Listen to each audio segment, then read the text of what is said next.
নওগাঁ জেলার হযরতে বেলাল ডাক দিয়ে বলতেছে, আবু বকর, আমি সহ্য করতে পারি না, রবির রওজা দেখে আমি সহ্য করতে পারি না, আমাকে বিদায় দাও। আবু বকর যখন বিদায় দিল, হযরতে বেলাল রাদিয়াল্লাহু তাআলা আনহু তিনি চলে গেলেন সিরিয়ার দামেস্কের মধ্যে। এই দামেস্কের মধ্যে যখন চলে গেলেন, রাসূল স্বপ্ন যুগে দেখাই, বেলাল, এটা কেমন জুলুম রে বেলাল, তুমি কেমন জুলুম করতেছো, তোমার আযান কেন শুনি না? হযরতে বেলাল যখন স্বপ্ন দেখলেন, তিনি ছুটে আসলেন মদিনার মধ্যে।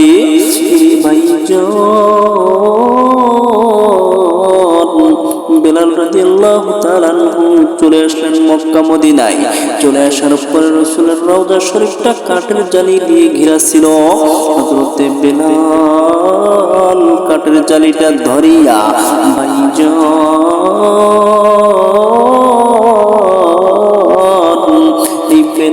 কাঠের জালিটাকে ধরে কান্না করে বেলাল কান্না করতেছে আর বলতেছে, হুজুর, আপনি আসতে বলেছেন, আমি গোলাম হাজির হয়ে গেছি। আমি আগে আযান দিলে আপনি মসজিদে নববীতে আসতেন, হুজুর, এখন আমি আযান দিলে কি আপনি আসবেন? বেলাল যখন কান্না করে, তখন মদিনার যে নতুন মুয়াজ্জিন ছিল, এই মুয়াজ্জিন ডাক দিয়ে বলে, ও সাহাবীরা, দেখো দেখো, নবীর পাগল, নবীর সাহাবী ফিরে এসেছে, বেলাল ফিরে এসেছে। সকল সাহাবীরা জামাত হয়ে গেল এবং বেলালকে ডাক দিয়ে বলল, বেলাল, তুমি আযান দাও। বেলাল শুধু কান্না করে। সেই জায়গার মধ্যে হযরত সালমান ফারসি উপস্থিত। সালমান ফারসি ডাক দিয়ে বলতেছে, ও নবীর সাহাবীরা, তোমরা শুনিয়া নাও, যতক্ষণ পর্যন্ত বেলাল বিশ্ব নবীর চেহারা দেখে নাই, ততক্ষণ পর্যন্ত বেলাল আযান দিবে না। তোমরা তাড়াতাড়ি করে যাও, দেখো এই মুহূর্তে হাসান আর হুসাইন কোথায় আছে। এই বন্ধু, হযরতে বেলাল রাদিয়াল্লাহু তাআলা আনহু কান্না করতেছে। সকল সাহাবীরা গেল, হযরত হাসান আর হুসাইনকে ডাক দিয়ে নিয়ে আসলো। হাসানকে ডাক দিয়ে বলতেছে, হাসান আর হুসাইন ডাক দিয়ে বলতেছে, ও নানার সাহাবী, কতদিন হলো তোমার মুখ থেকে আযান শুনি না, তোমার কণ্ঠে আযান শুনি না।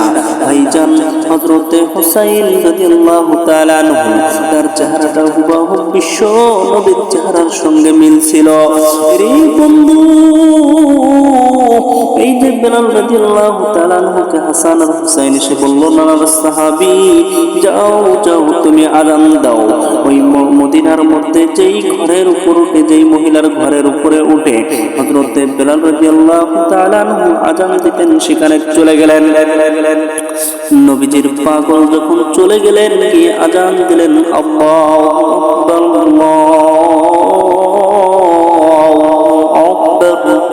যখন এই বলিয়া আযান দিলেন, সঙ্গে সঙ্গে মদিনার অলি গলি থেকে মানুষ ছুটে আসতে শুরু করল। এই পাগল হযরতে বেলাল যখন বললেন, আশহাদু আল্লা ইলাহা ইল্লাল্লাহ, মদিনার অলি গলি যেন থরথর করে কেঁপে উঠল। যখন বললেন, আশহাদু আন্না মুহাম্মাদার রাসূলুল্লাহ বলিয়া যখন ডাক দিল, তখন মদিনার ঘর থেকে সবাই ছুটে আসতে শুরু করল। যখন বললেন, হাইয়া আলাস সালাহ,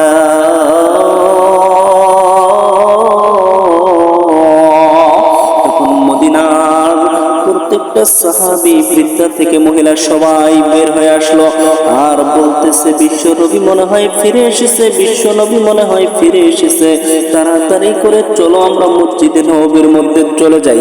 আল্লাহর গোলাম আযান দিতে দিতে বেহুশ হয়ে গেল। এই যে বেলাল বেশি দিন আর বাঁচলো না, নবীর প্রেম বুকে নিয়ে, নবীকে না পাওয়ার যাতনায় 15 দিনের মাথায় কলিজা ফেটে মারা গেল রে ভাইয়া। রে নওগাঁ জেলার মুসলমান, আত্রাই নওগাঁ জেলার মুসলমান, আজকে কেন আপনি নবীকে ভালোবাসবেন না? কেন আপনি বেলালের মতো নবীকে ভালোবাসবেন না?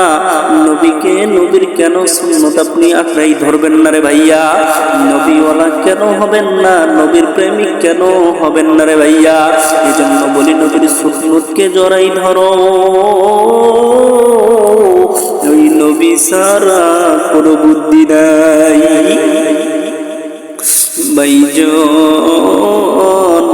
এই ছিল হযরতে বেলাল রে ভাইয়া। একজন সাহাবী যদি নবীকে ভালোবাসতে পারে, আপনি কেন ভালোবাসবেন না? এজন্য বলবো বিশ্ব নবীকে ভালোবাসো রে বন্ধু।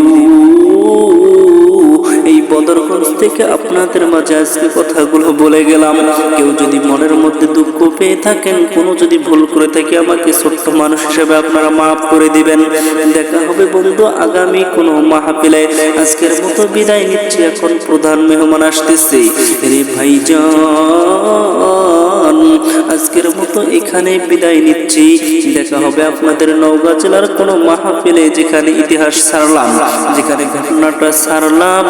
আপনারা আমাকে শুধু মনে করে দিবেন, ইনশাআল্লাহ সেখান থেকে আলোচনা করব রে ভাইয়া।